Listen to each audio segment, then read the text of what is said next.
defensive line, and State gets their first big-time commitment there. Deayln Evans from Texas A&M, 6'5", 310, 89 overall transfer prospect, was a couple of years ago a 96 overall 4-star and the number 15 defensive lineman in the country when he signed with the Aggies going into 2024.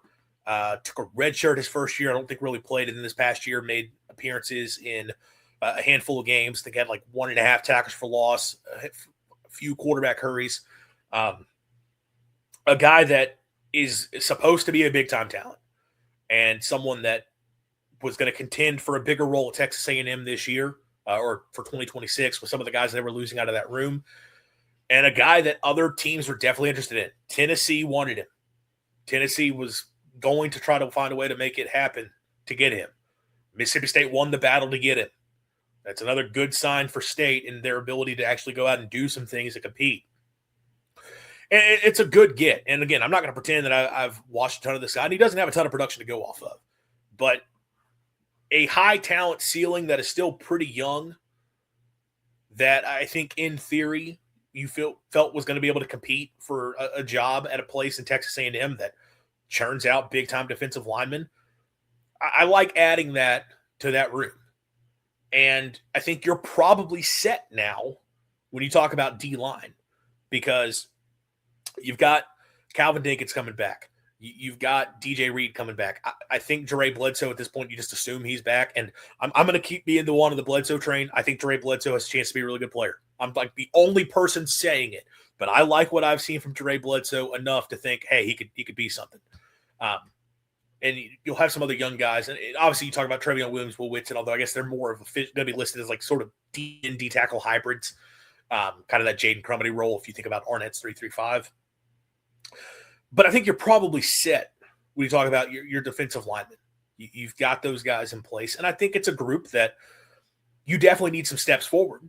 You need Bledsoe and Dinkins and DJ Reed. At least one of those guys ideally needs to really take a nice step forward and do a guy that you feel confident like can be a more consistent game wrecker up front. But now you add Evans to the mix, who has that type of a ceiling.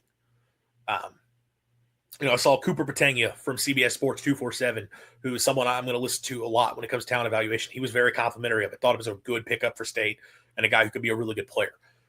So that's a really good move. And especially, look, Tennessee, with what they've done with defensive line and also Jim Knowles as DC, if they wanted him, I'm going to trust that guy can play.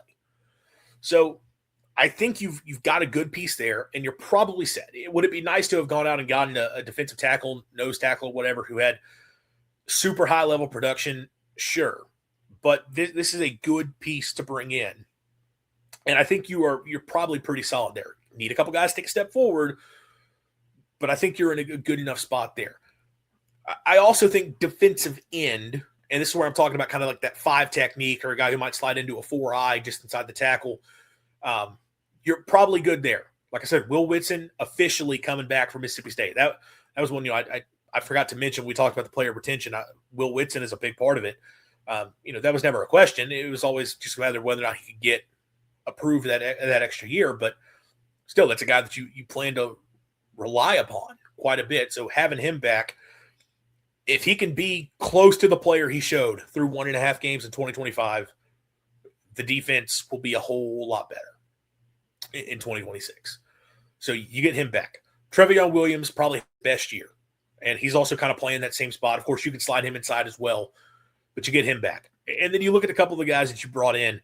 We talked about Jason Jenkins, the Florida State transfer, already as a guy that can kind of play that type of role. Gus Cordova coming over from USC is an interesting addition. As a true freshman for the Trojans this year, didn't really play. I think it's all action 2 games. Super talented player coming out of high school, though. Ton of offers. He was a high 3-star, but had every program in the country after him. And I know he had like the weird peanut thing that is going to be the troll for him forever. But a very intriguing player. And a guy I know USC was not happy to lose from what I've read. That was a guy they wanted to be able to hold on to. So there's some talent and some high potential there. I think you feel pretty good about having a decent 1-2 between Whitson and Williams. You'll see if Jenkins can sort of tap back into what he flashed at Tennessee 2 seasons ago. And they got Cordova as the high ceiling guy. you're probably set at your true defensive end spot. The only question now for me is edge rusher. And I'm talking about that Sam linebacker stand-up edge position, because that's where it's still not fully clear. You did have the commitment from Amari Williams, who was sort of the two-way player between defensive end and tight end for Florida State, where kind of showed a flash here or there at both sides. I think they project him more as a defensive end or sort of an edge rusher moving forward, I think is the way that's going to go. But State will need some tight end play too, so maybe that's a factor there. I think Florida State fans have talked about a D end. He showed some flashes. They think he could be a guy moving forward, but not a guy with a ton of production there. Then you look at some of the other names. Tyshawn Willis, when he signed as a true freshman going into last past season, there was a lot of hope. Like, hey man, could he be something? But coming up from 1A football, it's going to be an adjustment period. I don't think he didn't play in a single game this past season. That's kind of his role as that sort of hybrid linebacker edge position. Is he ready as a redshirt freshman that's not played to step in and compete? LaKendrick James, the JUCO transfer, I believe that's kind of where he would be when you look at his size and some of his production coming out of JUCO. Saw action in like 4 games this past year, took a redshirt. Are you ready to lean on him? Micah Nickerson coming in. That's a guy we're very excited about as a true get after the quarterback type guy.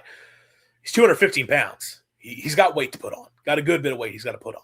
I think your best case scenario for him is sort of third down pass rush specialist who steps on the field as a true freshman, but also more than likely a guy that's probably going to have to take a red shirt because you got to get him in the weight room, get him bigger, stronger, and put weight on that frame. So State doesn't have a clear answer right now at that edge position.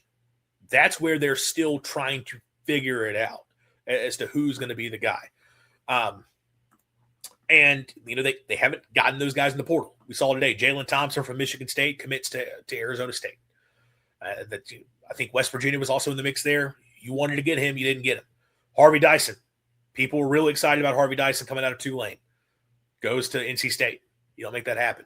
There's a kid from UNLV, Adelaide, who has bounced. He's on his 5th school, which is always kind of but he's going to Syracuse. And look, I don't know if Mississippi State pushed for him or not. I just know that's a name you were considering. They've kind of been striking out.